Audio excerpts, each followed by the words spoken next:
You're listening to Curated Consciously, your all in one platform for navigating and nurturing your conscious living journey. Why? Because diving into environmental justice comes with heartache and a lot of damn work. We gotta do it, but as a community, we can make the load a little lighter.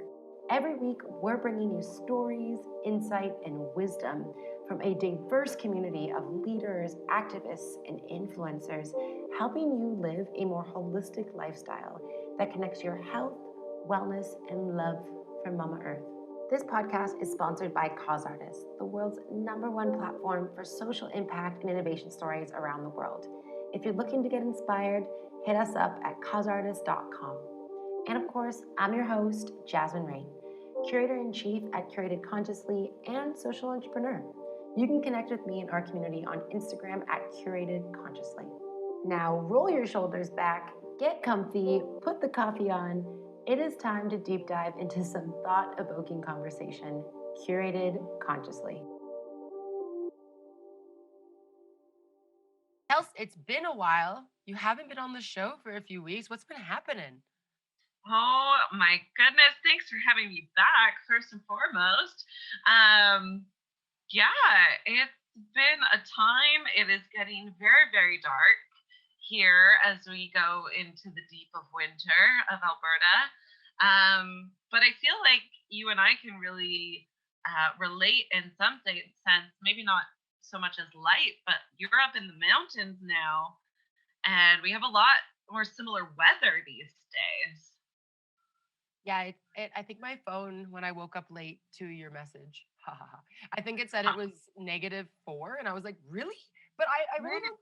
I don't think it is because it snowed what 3 feet almost yesterday, and it's like melting like crazy. So it must, and the sun's out. So I feel like we're in the early stages of Alberta winter. As am I, my dear. As am I. Oh, what a time. But you've also been up to a lot. So you are currently in Drumheller finding dinosaur bones. Dinosaur capital of the world. Thank you very much. Actually, listeners, like she's not joking. Like she showed me, I think what dinosaur bone did you show me the other day that you got to keep? A triceratops bone. Yeah, no big deal. That's like the coolest shit of it. And we actually found baby T-Rex teeth the other day. Oh my gosh. Okay, well, I deserve a photo of that as well because I'm curious. I've always wanted to see dinosaur bones. I just see cow bones in the mountains because I mean, this is really unfortunate, but they do just fall off the mountain and they can't get back up. And I did watch 2 dogs go at it for some cow meat. Yeah, I mean, that's the thing about living where you are currently, especially in winter when there's less and less food to come by. The Himalayas, all across the Himalayas, there's a big problem with wild dogs in the winter. So good luck with that. Keep on safe. Yeah, or like wild dogs, bears, leopards, no big deal. And it's also fine. It's been so cute because like yesterday when we were walking in the snow, Aman was like, "Wow, you're such a natural." And I was like, "Yeah, I guess I am. Like I was born and raised in Canada." And it was cute. Like, see, both of us were just like so excited about seeing snow. Like I haven't seen snow in 3 years. I was about to ask how long it's been. Yeah, I mean, last time I was home was Christmas 2017. Yeah. Wow. Yeah. Oh my God. That is so crazy. And like, obviously, my life has completely changed since then. And now I'm like married and all that shit and living in the mountains, which leads us perfectly into our topic for today. So Kelsey and I, honestly, sometimes we really, really plan these out. Sometimes we're like, let's just jump on a call and see what happens. Kelsey suggested 3 killer topics today, and I'm not going to like spoil the other ones because we're definitely going to record those. But you know, we've been talking a lot about just like different aspects of our relationships and kind of these transitions, especially during the pandemic, since Kelsey's partner is on the other side of the world where I am, and she is in Canada. And navigating all of the different like cultural aspects of our relationships. And so we thought it'd be interesting to just dive into, you know, what interracial relationships are looking like right now, and how we're feeling, how we're navigating them, seeing if there's parts there that we can relate to with our audience here. Since I mean, it's 2020. I don't think I even know many people who are not in interracial relationships. Um, and Kelsey and I come from kind of different angles from this, because I am a mixed race woman who's basically dated different racial people my whole life. I think I was one time in a relationship with a mixed person, but that was a different mix always. So it's like there was always so much like diversity in our relationships, I guess. So Kelsey, in terms of like your experience with dating, interacting with individuals from different races in a romantic setting, what does that look like for you historically up until now? Yeah, okay. We're diving in. Thank you for for saying yes and to this topic today. I'm glad to be able to explore it with you, especially in 2020, where there is so much going on currently. My dating history, just in general, has always been quite limited, and that was on purpose, actually.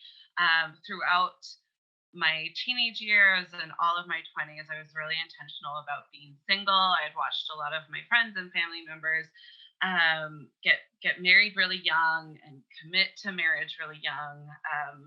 A lot out of societal pressure, whether it was Christianity or being from a rural setting in Alberta, which already is quite different from the Torontonian experience of yours, Jazz.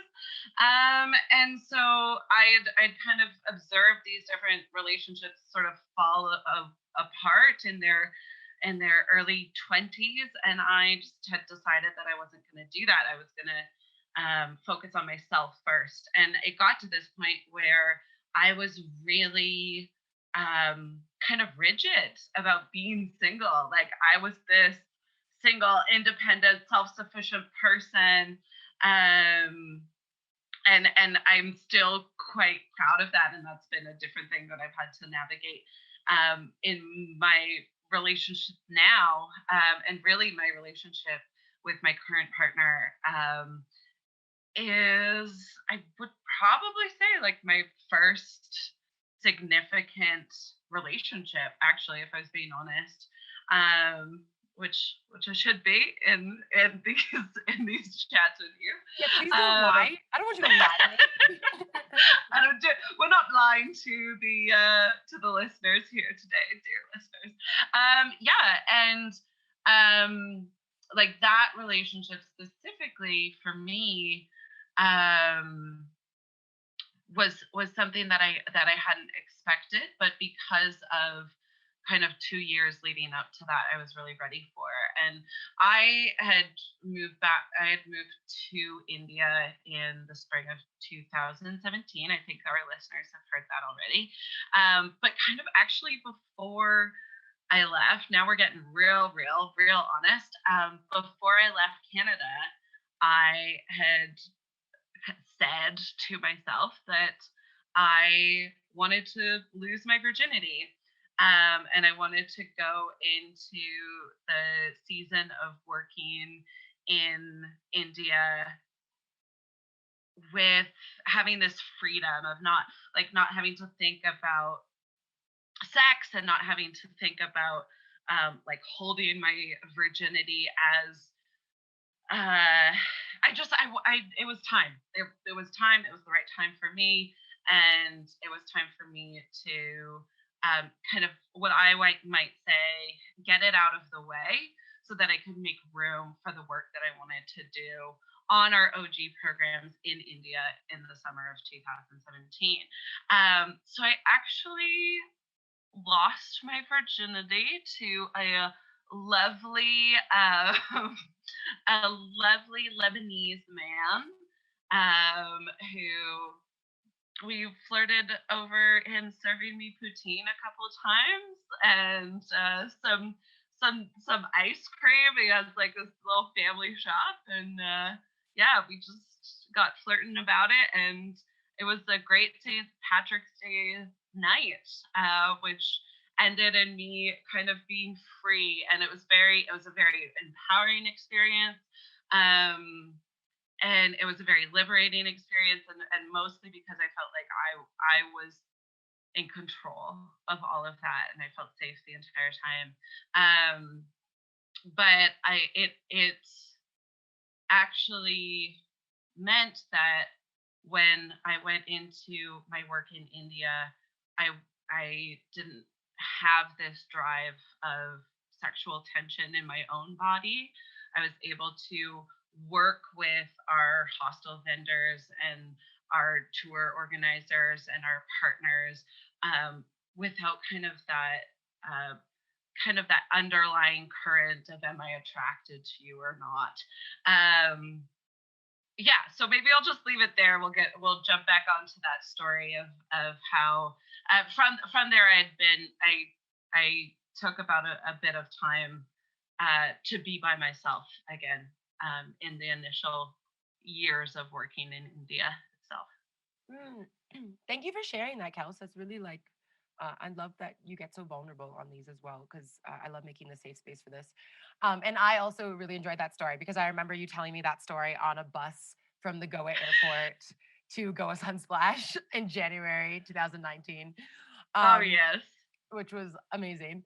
But what I'm hearing here is that basically, in order for you to do the work that you came to India for, which is, fully immersing in these experiential education programs, really putting your energy, all of the intention that you have into really ensuring that your participants were getting the most out of their program, you needed to ensure that you were satisfied and mentally ready, physically ready to take on that work. And I think that's so, so powerful because often we forget to be intentional about our needs before we enter some kind of program, school, new job, relationship. Like, you need to be able to identify what your individual needs are before you go into that, so that you can ensure that everything is mutual and respectful, and that you're not putting, you know, especially in terms of like relationships and like intimacy, like you're not putting your sexual needs before like the work that you need to do, because that would be like kind of chaotic. Unprofessional. Yeah. Yeah. And we've seen it firsthand, with other people, and how I mean, I wouldn't say damaging, but definitely. Sorry, my dog is playing with his toy beside me, and I cannot stop him. So, and he's not bothering me, so I have to let him go. But we've seen how, I don't know what the right word is, like just how much of an impact it has on an individual, and how that kind of leaks out in other parts of their life, and in their Yeah. work. So that's huge. Yeah.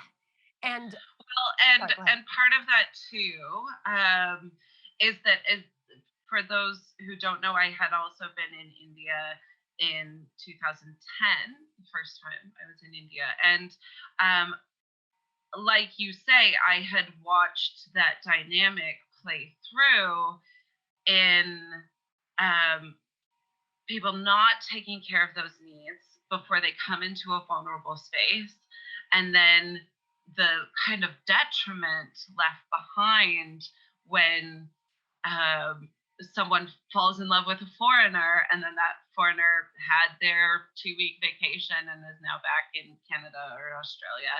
And so I had this fear of just really not wanting to be that Angrezi stereotype, right? Yeah, absolutely. And I think this really speaks to the fact that, like, when we both traveled quite a bit, and when you get to a country, there's like this excitement, this kind of like naive aspect of yourself that you want to just kind of like take in everything. And it's really easy to get taken advantage of. It's really easy for relationships that are unwanted and were not intentional to form, and then next thing you know, you're like, oh my god, what the fuck am I doing? And Yeah. I think what's so important in terms of this conversation is that, like, it took us a like, you first came to India in what, 2010? I came in Yeah. 2014, and then basically stayed from 2015 onwards, except for my 1 year at home. And it really, I always felt like excluded. Like I wanted to, I tried so hard, especially because I was working in grassroots development, like obviously in this smaller like migrant communities and stuff. Like it was, I felt at home because I felt like I was accepted and respected in those spaces, which is also a little bit kind of icky to think of because obviously, you Mm, know, as a foreigner and as someone with light skin, there, that comes with a whole set of privilege in terms of like interacting with marginalized communities. That intentional time with the community to understand kind of, there's a saying that India lives in its villages. And like that's really where the depth of culture lies. And you can learn so much about the history of India there. And I feel like I needed to do that work first to truly understand how to embrace India for what it is, for mm, who it is, its spirit and everything, so that I could actually build strong, respectful relationships, not just with my partner, but like which would be years later, like 5 years later or 4 years later, for my first initial time here, but also in building friendships because I have mm. always found, like I know we're talking specifically about interracial like romantic relationships, but I also have found like it took me up until like 2017, 18 to really start building concrete relationships with like Indian women and men in India. Um Mm. because like there was, especially with this idea that like foreigners are always come and go, they're always, they're here for a time, they're not. And that was something that was also really really reflected in the community work that I was doing as well, because you've been to Gajner is neighboring, like Gajner is what inspired the Hot House project. And after X amount of years of watching, foreign volunteers and project managers and whatever's come into the Oh, community I know. and leave, they're like, well, fuck Yeah. you. Like, I'm not going to accept you into my home. You guys keep Yeah. leaving. Like, why am I building these bonds with you for you to leave? And I feel like still to this day, I always feel guilty because like I am not doing a good enough job to like keep up my communication with the kids that I used to work with. And they're constantly calling me because very much that's just very much an Indian value, I find. It's just like to stay connected with the people that you love is huge. And I feel like in the West, we're really shit at that. Like we just let go of communication and those values, even, but we also get it. Like, for example, like Charlotte and I's relationship, like we can not talk for like 3 years and then she can just show up at my wedding in India. That's something that we've built, but that doesn't exist here. So it's, I know, right? It's so sweet. So you know, I think I'm kind of digressing a little bit, but what I was trying to get to is the fact that like we really needed to spend time with the communities and the people here to really understand the culture and dive deeper, and even our OG programs because of the like nonprofit and like grassroots kind of organizations that we were interacting with. We needed to go through that learning journey for us to really start to understand how we could build out our life here, and that obviously includes having a romantic partner. Yeah, 100% agree with all of that. And I would also like to add that part of that dynamic of that learning that both of us have gone through is the interplay between power and privilege, because we have, but you talked a bit about the power that the color of your skin gives you, especially in those rural villages in which we've both worked. Um, and so I think that for myself, I always felt uncertain about specifically romantic relationships in India because of having that power role. Um, as a white person, like never being sure if somebody likes me for who I am or likes me for what I offer in their imagination. And also professionally working with grassroots NGOs in India, that's the vulnerable sector. We're working within the vulnerable sector. And so there's that another added layer of privilege where professionally you're working with people who depend on your patronage, depend on you bringing groups through, but like, depend on the finances that you provide for their mission, for their goals of their organization. And I think both of us have seen the fallout of what happens when that gets messier than maybe it should, in quotation marks. Should, in quotation marks. Yeah, I want to roll off of this idea of the privilege aspect as well, because something that I have observed, obviously more recently in my marriage. I'm saying marriage is so weird when I say that. In your In my marriage. marriage. But ultimately, like, thing that I've noticed is that because my perspective, I guess, in terms of like between you and I. So like I Mm. am a little bit darker, have more kind of uh you know West Indian and then even kind of Indian features. So I can kind of like I can like bypass as like an Indian, or like, people thought I'm from Dubai or like whatever. So I feel like the experiences have been so interesting, but yet I've still traveled and been in this country the same way that you travel. Like, we're on local buses, we're on local trains, we're taking the metro, we're super, super sustainable about how we travel, and also really intentional about, really in really integrating into the community vibe and like how life works here, and like I say intentional because it obviously is, but at the same time, it's like we've been living here. This is just part of our lifestyle now. It'd be the same at home. It's just bringing our values wherever we go. And something that I've noticed more and more is that like I still very much have, like, I'm getting a little bit bougier as I age and as I settle here, but I still have these very like sustainable kind of like even backpacker type of like characteristics to myself, where I'm totally, like, for example, driving to Manali. We drove in a car that we own, and I really had to go to the bathroom, and Aman is like trying to figure out like, okay, well, where should she go to the bathroom, like trying to find a toilet. And I was like, the gas station's right there, just like I'll just hop out and piss in the gas station. And he was like, are you sure? And I'm like, yeah, like I really don't care. And it's funny because then it's like this idea of toilet privilege. And, for example, even, okay, Kelsey's dying laughing. You can't see her, but she's dying laughing on the other end of her camera. But like another time this came up is actually in Huda House. Like when Aman was coming to visit us at Huda House, I was like, we only have squat toilets. And he was like, are you fucking kidding me? you know? And it's so interesting to like observe that privilege from like this different angle, because I have always thought like, okay, like I actually have a lot of privilege in this country, and like I don't want to take advantage of it. But also there's times where unfortunately there's nothing I can do about it, and it's also become very helpful in my safety and like securing myself in this country, which is crazy, and we can get into that in a different episode. But for Mm. example, like Aman, his like first train ride was with me.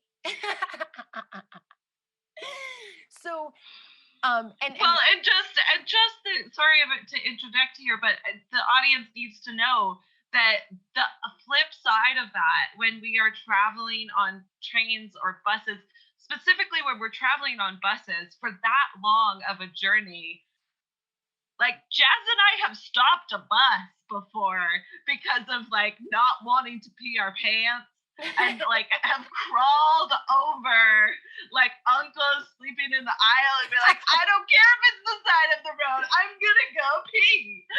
And like just the exact polar opposite of the situation that you just described. Like, of course, I'm fine with a gas station bathroom. I've peed in much worse places on the road in India before. yeah, honestly, I know, side note or tangent here, but I sent you that photo. I recently got a notification of that bus ride that we took. It was like the worst bus ride ever from Bikaner to Delhi, because we were like, let's just take a bus and see how it goes. And I forgot how horrible the buses are from Bikaner to Delhi. And Kelsey we stopped to pee, and Kelsey got a chai. And we had to like, yeah, we definitely had to climb over sleeping uncles. I felt like I was like in a jungle gym. I was like, okay, excuse me, excuse me. And Kelsey like gets back on the bus and she's trying to like drink her chai, and this bus is so shaky, and she's just like dripping this chai everywhere. And the photo, I'm gonna have to post the photo with this episode because it's so funny and I love it. I value that. I want to print it and like she's just like struggling so hard. She looks like she's about to cry, but she's like bursted out in laughter, and there's like chai dripping everywhere. And she's like trying to use the curtain of her sleeper bunk to like secure her chai cup, and it's just not working. It just wasn't working. But it was a fabulous moment. But anyways, I digress. Oh, so fabulous. But I mean, yeah, but then to tie that back into what we're talking about now is that understanding of the culture and the different ways in which we as foreigners have had the opportunity to walk through the beauty of the different ways in which we've been able to walk through the beauty of India. Yeah, 100%. Okay, so now I'm going to start shifting us away from kind of the beginning stages where we were at, kind of navigating, possibly dating, seeing people, whatever. Now I want to go more into kind of the next step. So now it's kind of like entering relationships, navigating the kind of complexities that come along with that, especially around like power and privilege and racism. Because let's be honest, racism is rampant in India. Like it is actually insane the way that like North Indians versus South Indians kind of thing. Like there and like that's just like a very broad example. There is so much more that dives into caste, religion, spiritual Color. practices, the color of your skin. And I think that's where I was kind of going with North and South Indians. South Indians are hysterically darker and North Indians are light. Like for example, my husband is as light as me. Um, Yeah. and he's Punjabi, and it's crazy.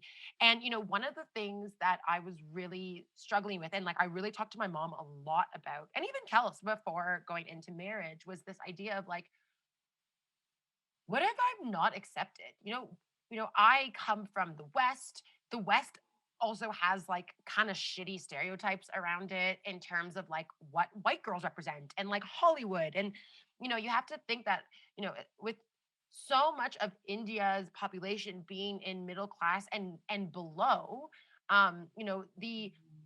the only like interactions that a lot of people will have with the West is very much based through like porn and Hollywood and like those the major industries that come from the West that showcase white women in a very stereotypical way.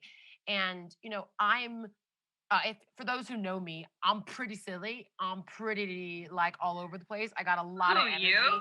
Yeah, What? I don't know who am I talking about. And also like I look quite different. I mean, maybe not as much anymore, like in like the West, but like in India, I'm like this freckled, weird, olive-skinned girl with like massive curly hair and dark features. And it was interesting because I literally married into a family with like really light skin and like light features. Although my husband's hairy as hell, but but there was this kind of traumatic time where I was constantly having like anxiety about like what happens if like my mother-in-law just hates me. So I actually only have my mother-in-law. Unfortunately, my father-in-law passed before I had the chance to meet him. But my mother-in-law, although the sweetest thing ever, so accepting. Like obviously, I had no issues in the family, but I still, I don't speak Punjabi. I'm still learning. I'm basically learning at the same pace as the dog because, uh, because my husband speaks to the dog in Punjabi, and like I'm still kind of navigating it. And we live in a community where people speak Hindi, so Yeah. it's challenging to kind of navigate that aspect. But especially during the pandemic, like moving in with my mother-in-law and like navigating our cultures like that were like clashing, not necessarily clashing, that sounds negative, but like trying to weave them together was really challenging. Especially, and I actually last week, because this will get posted next week, so last week you'll hear, if you listen to the episode I did on how to have like a realistic zero waste lifestyle in 2020, I dive into like some of those aspects of like introducing kind of my lifestyle values into the family home, and how challenging that was just because of like communication being like what the hell, my mother-in-law being like very like sanitation pro, like she washes everything before it comes in the house, and I'll just like eat a fucking apple off a cart. um so there, and and like toilet privilege comes a lot from that kind of family setting as well, because my husband's family has been has been really well. They've been well off. They've worked really hard.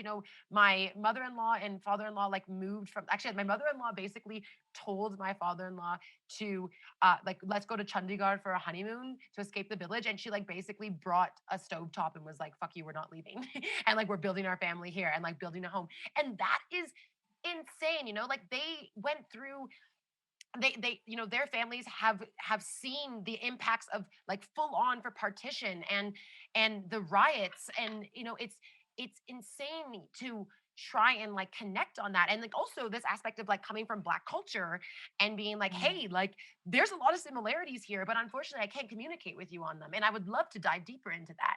And so like it's like this thing of like wanting to connect so much and then like not really having the ability. I feel like I started this sentence talking about like this rant about being accepted into the family. And like the thing is like I have been, and I'm so, so grateful for that. But that's not always the case. That is not always Mm. the case. And I've seen this a lot also in the West, where, Mm. an Indian woman or an Indian man marries a foreigner. And there is a lot of like craziness. For example, I actually, a friend of mine, her roommate is Nepali. And she had to like work really hard to like convince the parents of the guy she wanted to marry, who's Indian, but they're both Hindu. Um, like she had to work so hard to convince the family to like let her marry that man, and they just got married, which is great. But it's like, what the hell? Like that's insane. That like even in a context where the culture is similar, the religion is the same, but like the color of skin and the place of where you were born and maybe how the customs of where you grew up can impact the success of a relationship. Um, so so Totally. so that's really, really crazy. But what I actually want to dive into now as well is because I love the way, Kels, I love the way you kind of dive into your kind of journey and not wanting to be this like stereotype in India. And I'd love for you to kind of go into what that experience has been like for you, and how you kind of navigated that up until now. Sure. Oh, yeah. First off, thank you for opening up about your experiences with navigating family roles. That is never an easy or simple task, especially in a new marriage. And so, thanks for allowing us to be part of that. Um, after my second season working with OG in India, I felt like I had known enough. I gleaned enough information to start to pick and choose who I might want to see around a little bit more. Um, and it was actually at this time, talking about racism, it was at this time when I would be on the phone with people back in Canada, where I'd be like, "Oh yeah, I had a one night stand with this guy. This is what happened. This is what happened."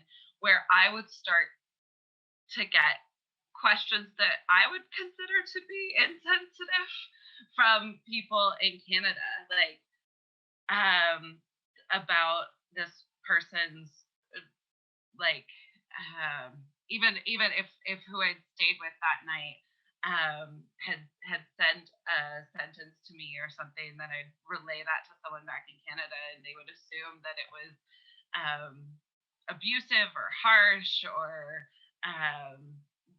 these stereotypes that are cast on Indian men a lot of the time, and just this like complete lack of understanding of what the culture is here, and who those people are in their communities and um, what they are doing within their communities. And so I ended up like finding that I was filtering a lot of what I was saying to people back in Canada, because I came from a place of understanding what, like, the easiest example, dear listeners, is the idea of honestly like free love, which we can blame all of the hippies at the Osho ashram for. But there is there in when you're inside of backpacking culture, and maybe you're staying at a hostel where a, a young man works and he's moved to Rishikesh from the village, then there's this constant kind of turning door of backpacker women, and so they kind of get titled as these players.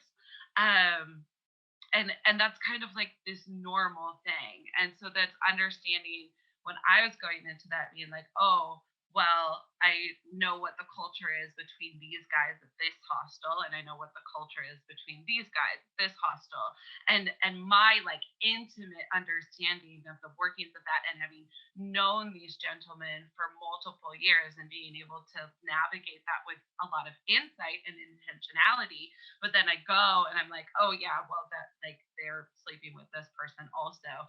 And people in Canada just being so offended by that, as an example, um, of one of the things that came across of just like not being able to understand the culture, and not being able to understand what my role is in that culture. And so like honestly, when you came into OG and you had been living in India for so long already, and both of us come from this background of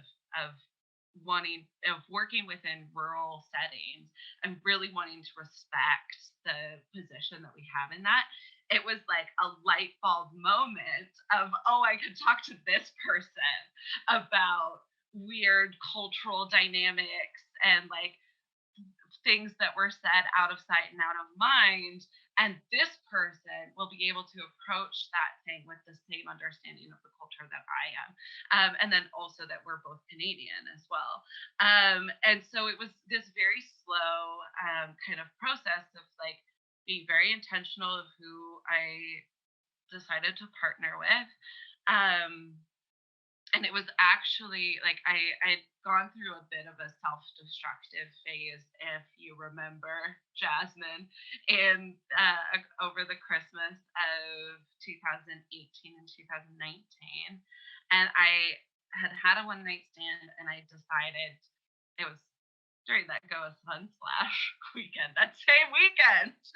um, but I had a one night stand, and I woke up that morning and I was like, you know what, Kelsey, you're better at being single. Like, just do that. You know how to do that. And 2 weeks later, I met the partner that I'm with now to this day, and figuring out how to get him to Canada. And like there was this kind of this really necessary step of that whole kind of 2018 year that I had to go through of exploring my own sexuality, but then also my own position in this place, so that when my partner came along, I knew that our values aligned. I knew that we had the same worldview, which was honestly shocking. And knew that this was a person that I wanted to pursue more, having more time with. And kind of like I was really quite amazed when I ended up going to his house, because he's a very private person, doesn't like to share anything with his friends, much less his family. And so when I was visiting in his home city, we ended up going to his mom's house, and I wasn't sure if that was a thing that was going to happen. We were still like within the first year of our relationship. We'd only just recently started to become sort of serious. And we went and we met his mom, and she made us delicious food, of course, because Auntie G cooking is the best. And had a lovely time. And of course, like as you were saying, can't communicate with her at all. And it's such a pressure for our partners to have to continually be that translating factor, which is why we're learning. It's why we're learning, really. So after we had left and we had kind of been traveling around for a bit, I went back and I asked my partner about that interaction and what his mom thought, and if I made a good impression or not. And he had said, "Well, I don't bring anybody home. You're the first person that I have brought home." And I'm like, "Oh, is that a big deal?" And he's like, "Well, all my neighbors know now." Like, Oh oh, my God, the neighbors know it's real. It's a real the thing now. neighbors know. That's the point. Exactly. Um, and yeah, so it was just this kind of like sweet little understanding of where we were and what that meant. And um now actually just recently, when we're on video call, because that's what our life consists of now. When we're on video call, I've actually twice within the last week actually spoken to his mom also, which never happened before. Just a wave, just a That's hello, how really are cute. you? I didn't know that. That's really cute. It's really cute. Yeah, so I even find myself now, even though my partner is the right person for me and compliments me so well, I still do find myself kind of filtering our conversations or um, our communication, the way that we communicate, when it is with my Canadian family or friends who don't know India. Um, and I have kind of come to think of it as something that I'm doing to like protect us, even though there's nothing to hide in that. It's just the way that we communicate. I don't know. I don't know. That's actually interesting. I'm curious too if that need to hide is because of like a bias or a stereotype like not stereotype well, I guess stereotypes within interracial relationships, um and kind of navigating two different cultures that you might be kind of filtering more than you need to. I do think that I am protecting it a little bit too much, and it's probably just residual feelings of how I was operating before. And I think that part of it might be because my partner is on the other side of the world and we haven't been able to do life together yet. I am the sole representation of who my partner is to everybody in Canada. And what I forgot to mention right is that is through my story. One of the demographics in which I have received the most amount of scrutiny towards my partner is actually in talking with my female Indian friends. And so when I say, "Oh yeah, I of course I'm in a partnership and my person is Indian," they go, "Oh, really? Are you sure that that's safe? Are you sure that that's a good guy? Have you met his friends? Have you met his family? You like Indian guys don't care about relationships," and like actually quite brutal towards my partner. And I know that that's something that's ingrained in because of their own experience with their own boyfriends or husbands or um, whatever experience they've gone through. The media, Bollywood, um, also being a huge impact. And I've had on at least 4 different occasions very well-meaning, lovely friends really question the integrity of my partner. And so I think that there's a lot of there it kind of feels like I want to protect them from all of that in every single direction. Yeah, I can relate to that as well. I feel like Indian women are very hard on Indian men. And also vice versa. I mean, I don't want to, I feel like this True. isn't the right time to maybe dive into this, but like, I feel like we have a decent amount of Indian male friends who strategically choose not to date Indian women for the most ridiculous reasons. And maybe this would be a good episode to do with like Mansi or something like that. Like, bring on someone who can kind of understand Yes. where we're coming from. If you haven't listened to the episode with Monsi, that one's great. It's talking about kind of navigating the old and new India in like the Gen X generation, and like how to kind of navigate this, like the traditions of like your family, but like living in a modern world.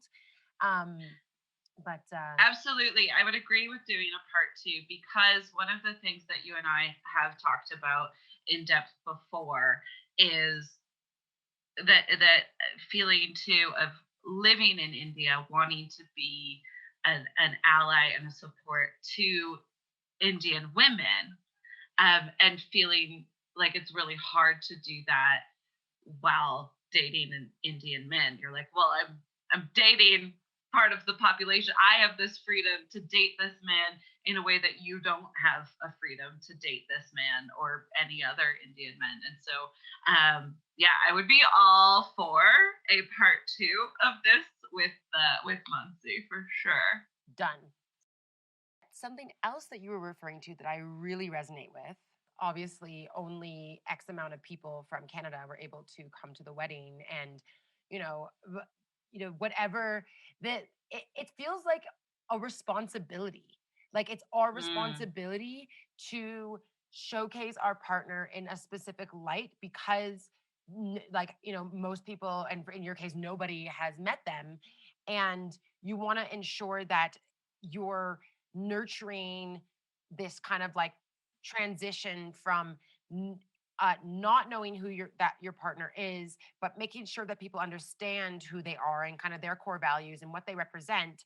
And but most of the time, that's really just you. It's like you just it's like you're communicating who your partner is based on who you are. mm.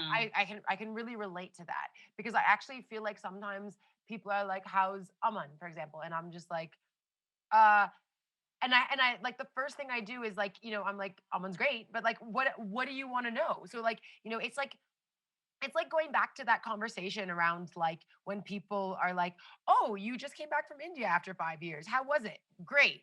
Like, it's like, Right. how do I dive into this in a way that makes you understand who my partner is, the type of relationship that we have, but at the same time I'm like, is it worth wasting all of my breath to like go into that? Because like, how am I going to explain to you in a 5 minute phone call or even an hour phone call, like the relationship and the connection and the intimacy and the special, you know, beautiful connection that I have with my partner? I can't share that with you. Like you're gonna have to observe it. And there's not really any way for me to communicate that. And especially for people who don't understand Indian culture. Like, for Yeah. example, this weekend was Diwali, and Aman Happy and I, Diwali. thank you, happy Diwali. And it was Aman and I's first Diwali because we have not, I think last year he wasn't at Hada House in No. time, and the year before that he was at Magnetic Fields. um, but basically, that that's something that it was so special to us, and it was so cute that my aunt reached out and was like, happy Diwali, like happy first Diwali, or like my sister-in-laws reached out and were like, happy first Diwali, because they understood kind of the beauty and the really like special aspect of it being our first Diwali. But like, I don't even think my mother really understood that, or like, nobody, none of my Mm, friends would understand that. But for me and Aman, it was a big deal. Like, to me, yeah. I still am like, what a special day because it was our first Diwali together. Um, but sorry, I wanted to kind of just go back to something. I want to go back to kind of the beginning of your process because you didn't touch on it yet, and I just think it's so powerful because it's so relatable for um, Mm, other individuals who are traveling and then find their partner and like feel kind of stuck in this trap. So we kind of talked about this backpacking yeah. culture. We talked about the white girl stereotype and like the aspect of like how the East might interpret the West based on what they know in mass media, which is again Hollywood and porn. That's the way I like to put it. um so there was this time that you had already met your partner. we were going back and forth to Delhi and Bikaner a lot because there was a lot of tours and stuff happening for How to World and just our friends and our community. And we were standing on the platform, and you got so vulnerable with me about you know observing these kind of like stereotype hippie foreigners who come here for a month, and like and we've seen it firsthand. We've had friends who are on the other end, on the receiving end of this, like a woman, some beautiful French, Spanish, Israeli woman, like Oh, they're so gorgeous. yeah, they're these amazing humans. They've come here, and I mean, I don't want to trigger anyone by saying this, but usually, that individual has come here to kind of shed themselves of some kind of thing. Like they're here for some kind of healing purpose, or they needed to escape and they needed some kind of spiritual, connection in India. And India has that power. It Exactly. does. And, on that kind of journey, they meet whoever, and they go on this like romantic adventure, and then they end up leaving, and maybe they come Yeah. back. Like we've seen it. The thing is like Yeah. the reason it's so hard to like look at it is because we have friends who have been on the receiving end of this, who are constantly heartbroken because they keep falling for the traveler women who come for 2 weeks and say they're going to come back and then never do. Yeah. And we see that heartbreak. And then as the foreign women being like, oh my god, I never want to be that person, and I never want to be seen as that person who's just like stringing along some like handsome dude in the market kind of thing, and then like or like, that's not us. That's like a horrible analogy, but like they trying to navigate relationships after you might leave, or like when you're staying and not wanting to be seen as this like, oh, she's just another white girl type of thing. Totally. And that moment that you're talking about where we opened this conversation up as we were waiting for the train to be near, that was really a quite pivotal moment for me in the journey with my partner to look at my own righteousness and my own like self-importance. Um, because I have my own judgments about these backpacker people.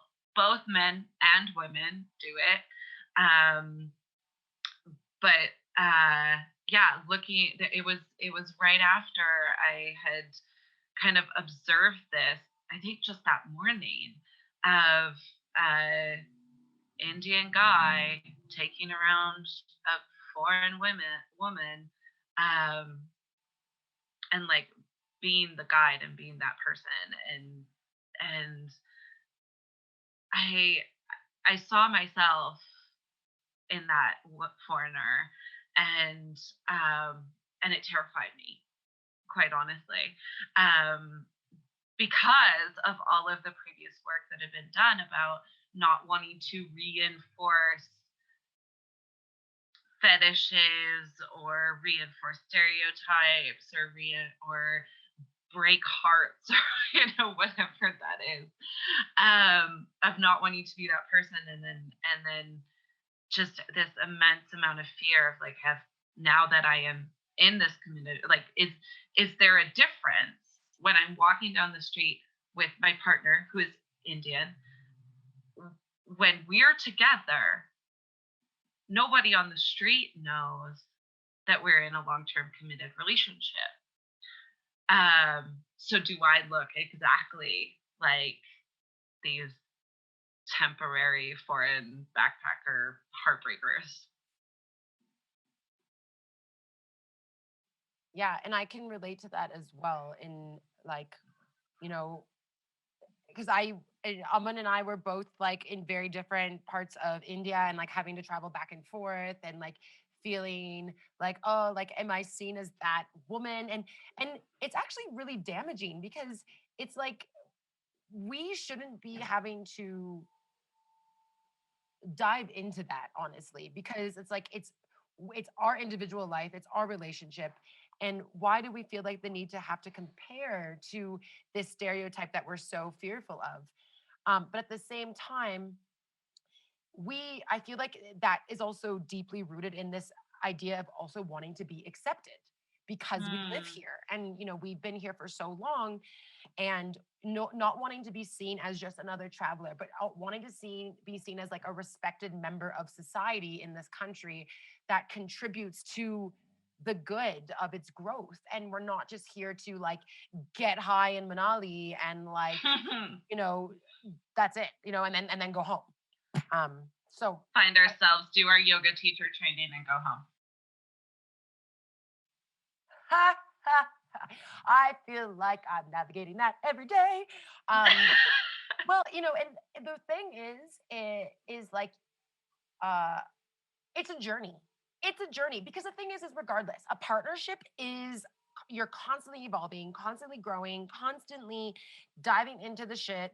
And when you're with a partner who comes from just such a different upbringing, different language, different culture, different religion, there is so much to navigate there.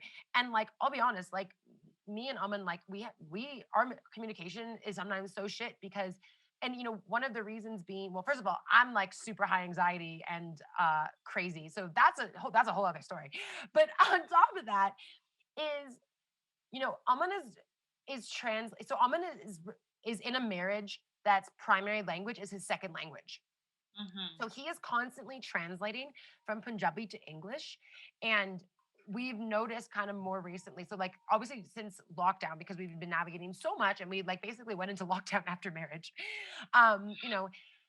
Basically now. Marriage in hyperdrive. Yeah, yeah. I'm like, it was already going to be a lockdown, but now it's a real lockdown.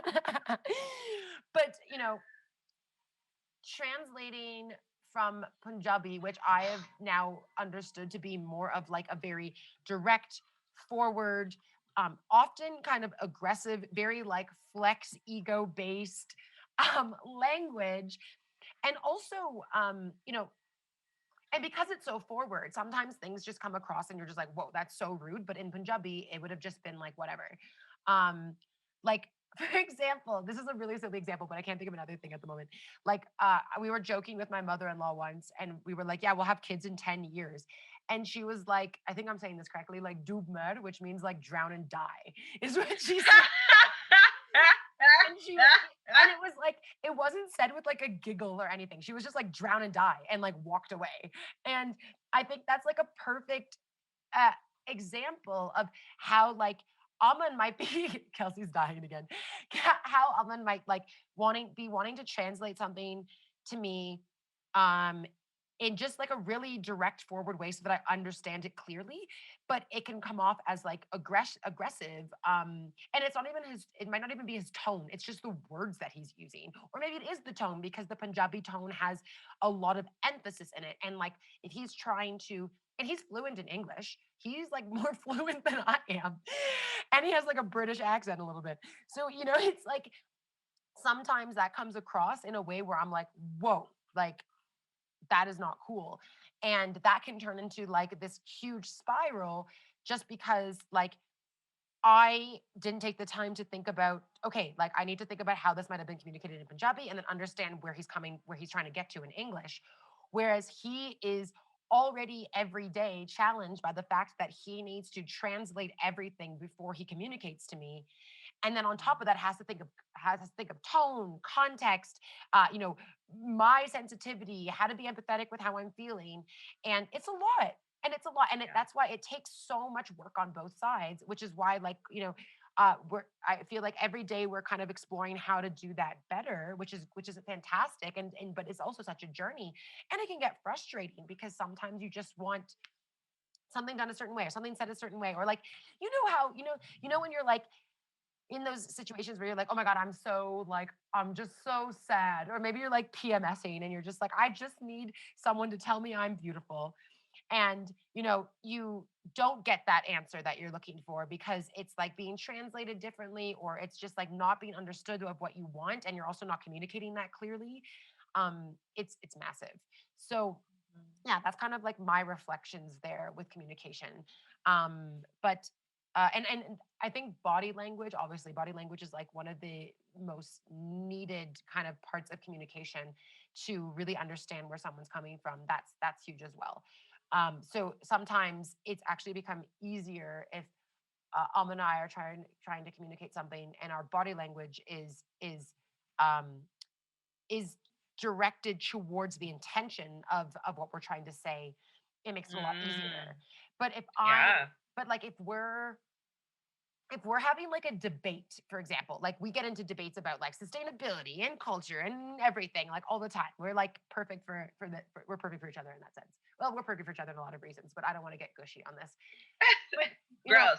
if we're having if we're having a debate about, I don't know, plastic bags, and instead of and we're both, he's translating and I'm like getting, and like I get really intense sometimes in conversations around sustainability, and let's say my Mm. body language is like very much like away, and like I'm just kind of like getting upset in my body because it's like this topic that I don't know if it's plastic bags specifically, but just in terms of sustainability, like it's a topic that really gets my body and my temperature like fueled because it's something that I'm Mm. passionate about. I want to, environmental justice is like what I live my life towards.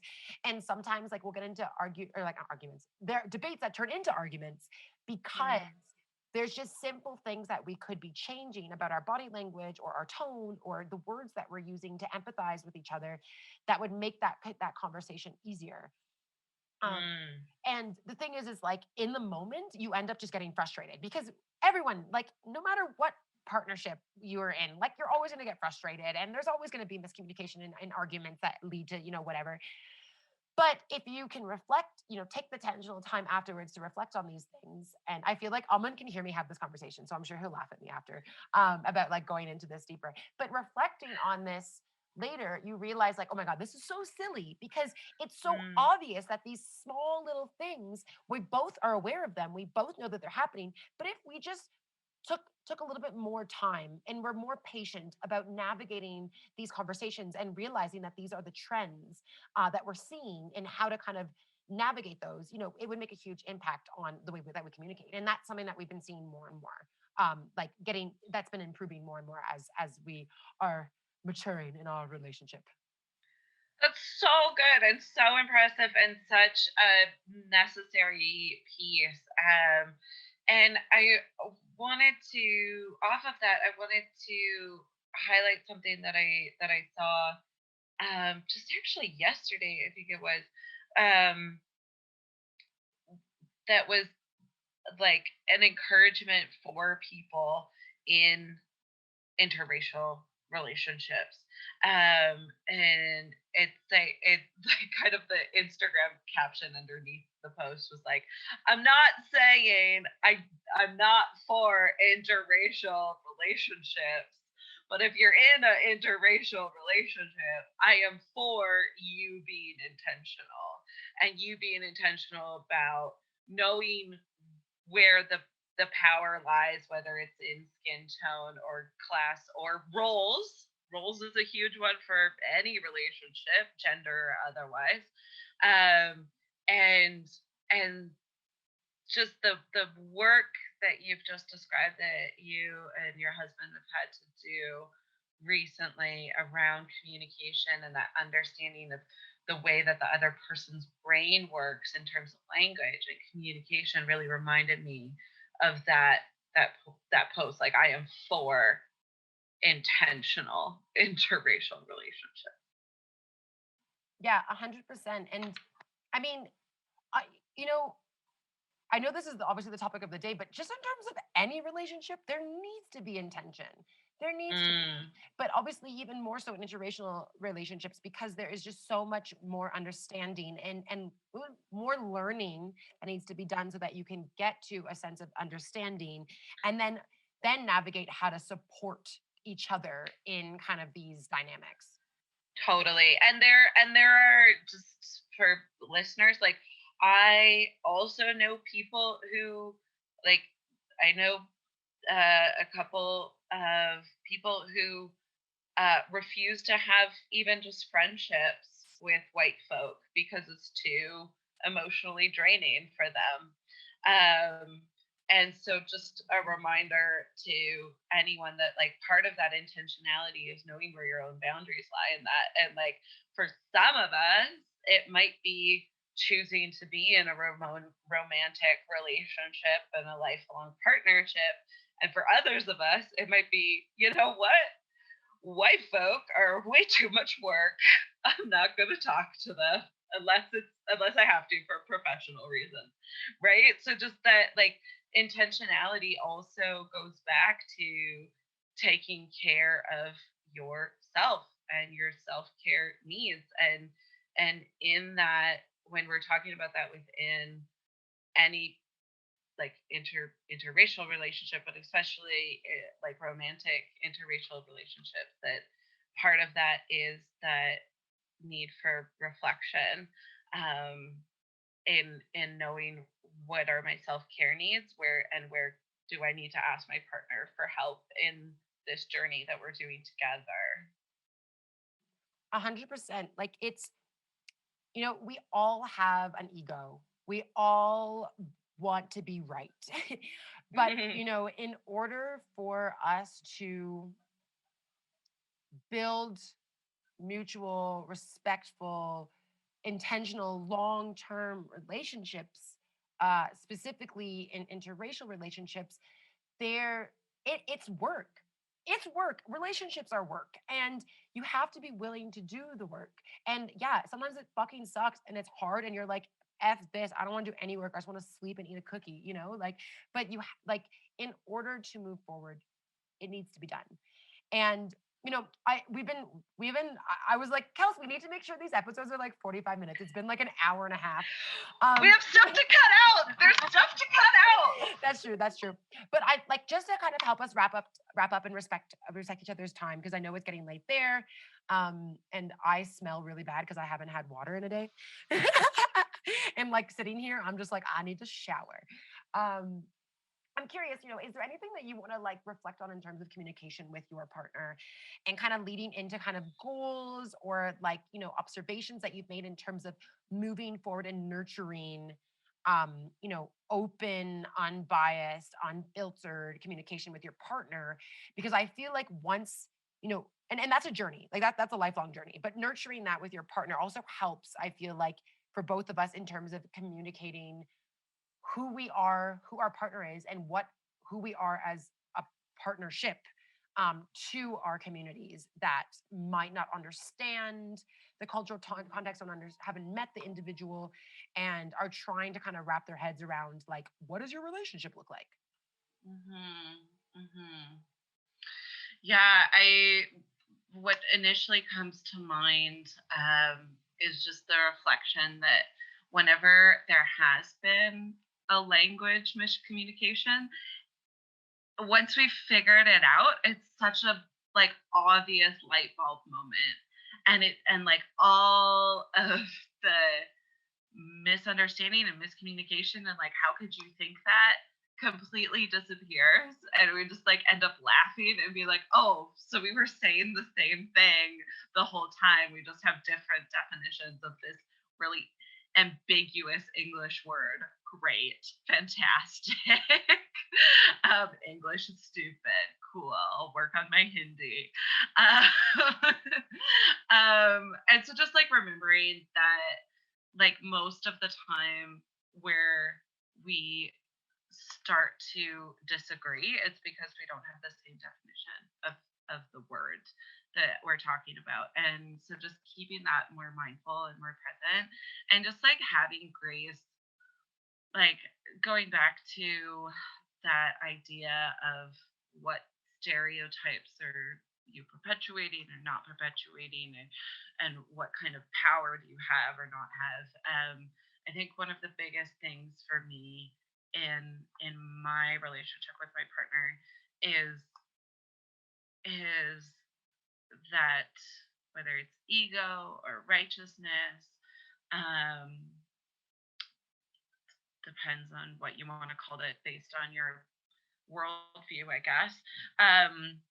Just taking care of that, a little bit more, and making sure that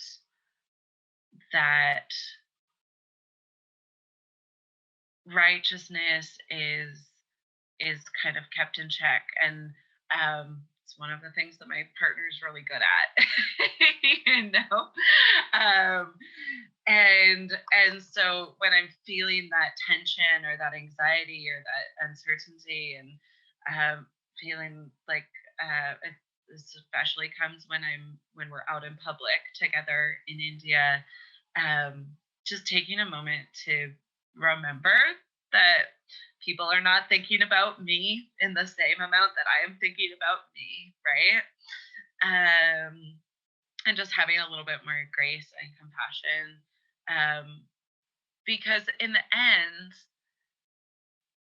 our love is a beautiful thing, no matter who we get to share that with. Um, and the world is so lucky to have us in it, to love other people and love ourselves and love our communities. And so remembering that if me and my partner are walking down the street together, that like this is an incredible thing, and especially in a time where we've been separated now for very almost a year. Oh gosh, it's coming up on a year really quickly. But in a time where we've been separated for so long, like, oh, what a privilege it would be to be walking down the street together, or living in the same house, or be at a restaurant together, riding a bus together. And so just holding that with a lot more reverence than judgment, always. And I think those are the big ones for me, but I will keep that where it is. That's really beautiful, Kels. I find that sometimes we forget to cherish these like really small activities and moments and experiences that can really make such a difference in our relationships. And I feel like, although I feel like a lot of people can actually relate to what you're going through this year, because I'm sure a lot of people have been separated from loved ones since the pandemic began. Um, and although you were intentionally going home in April, May, like you were forced out. And I'll link back to the episode about Kelsey's experience with that if anyone's interested in listening, if you haven't listened to that episode yet. I think it's really beautiful that not only are you really I don't want to say successfully navigating, because that sounds so lame, but you've been able to navigate in a really nurturing, mature, respectful way, not only an interracial relationship, but a long distance relationship with long-term goals that are going to transform the future of both of you. Um, and I feel like in terms of communication and um, being intentional about every conversation and every action that leads up to kind of your next steps as a partnership is in it's such a crucial phase right now, as for example, because you're moving your partner to Canada. And I think it's so beautiful that even in this time that can be really stressful, and like it's definitely a time where it's easy for people to be misunderstood, to get frustrated, to get upset, for things to be like, oh, fuck it, it's not worth it. Like it's really easy to give up. It's so easy to give up and not dive into understanding, not doing the work with each other to really move forward. And I think that you're such a great example. You're such a pillar for like a role model for that. It's funny because you wrote role models, and I was like, you're a role model in that, because you. But I think this also leads back kind of to the beginning of the conversation. So taking this podcast episode full circle is the self work that needs to be done in order to nurture a successful, happy, long term relationship. You know, you have to do it. And I feel like, um, I still feel like, holy shit, I got married really young. Like I got married at 28, right? How old am I? Yeah. Yeah. No, I got married at 27, because 27. I just turned 28. 27. And I'm like, fuck, was I even ready? Like, there's times where I think about that, and it has nothing to do with my partner. It's about like me. Like, did I do enough work on myself? Like, am I ready for this? Like, what areas do I still need to improve so that I can be even more of me in my marriage? And obviously as I've gone through it, it's like, oh, well, fuck yeah, there's always going to be work to be done. Like, I obviously didn't do all of the work. I'm not a perfect human. There's so much I want to learn and so many different areas of myself I want to grow. But, entering this long-term relationship, being with an interracial partner, and having such a love for diving deep into history and culture and religion, and it's actually how it's helping me become a better version of myself. And I feel like my partner is a big part of that, and helping me become a version of myself, because they have done so much self work, and they have invested so much in their wisdom, and in their energy, and what they want to bring to this world. And that's really inspired me. And I'm excited. Like, I feel like I'm getting gushy now, but like I'm excited for what's next in terms of, for both of us, in terms of our relations moving forward. And I'd also love to hear from listeners, like, if you are in an interracial relationship, especially a long-term relationship, or if you're currently in a relationship that is not only interracial, but you're like in different parts of the world. And I know that's common for a lot of people. Please write in and let us know, what you're going through. If you want to like dive into certain topics deeper, you can comment on the show on curatedconsciously.co/podcast. You can listen to all of our podcast episodes, and you can just communicate with us right through the podcast, through the website platform. But of course, you can reach out to us on Instagram at Curated Consciously. You can connect with us with your comments on Apple Podcasts, Spotify. Actually, I don't think you can comment on Spotify. I'm clearly not very tech savvy. But Kelsey and I are here to, like, this is, again, Yes. this is an open space to communicate all of these kind of deeper needs of work that we all have to do. And to also just hear your reflections. And I feel like I've been kind of shit at doing reflection questions after each episode, but there will definitely be reflections for this, because it's such a deep one to dive into. So please, like, this circle is open. You are invited to make space, to have your voice heard, and for us to just listen.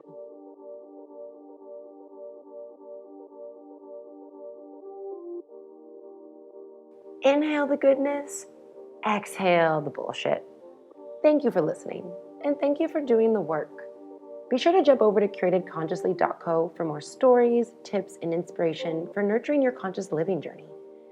And be sure to follow along on Instagram at Curated Consciously. Huge shout out to my incredible husband, Profound Sound, for the original dope tracks. Hope you all enjoyed, are feeling a little lighter, and are going into a beautiful and blessed day.